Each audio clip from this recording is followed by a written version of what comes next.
So the audience can understand better, though, what is your book about in a nutshell? I know that's a broad question and you cover a lot of topics, but if you had to elevator pitch it, what's your book about?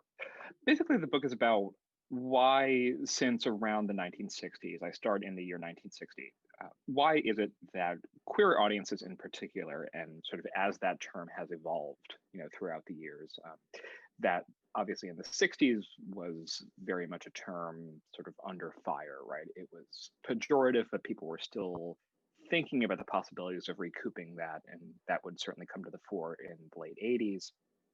But it's really why historically have queer people gravitated towards the horror genre. That why do queer people find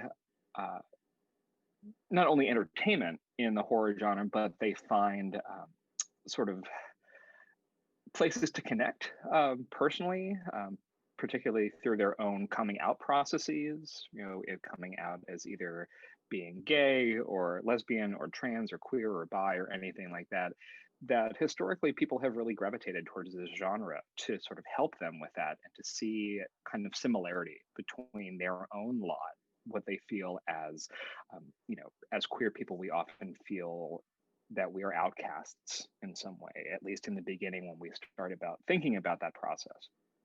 And the horror genre certainly is obviously about otherness as well, sort of at its core, right? At least in the two figures that I examine most closely in the book, which are the witch and the vampire.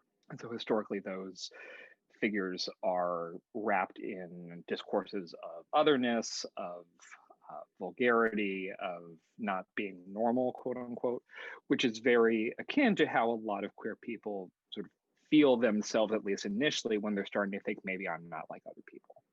Right?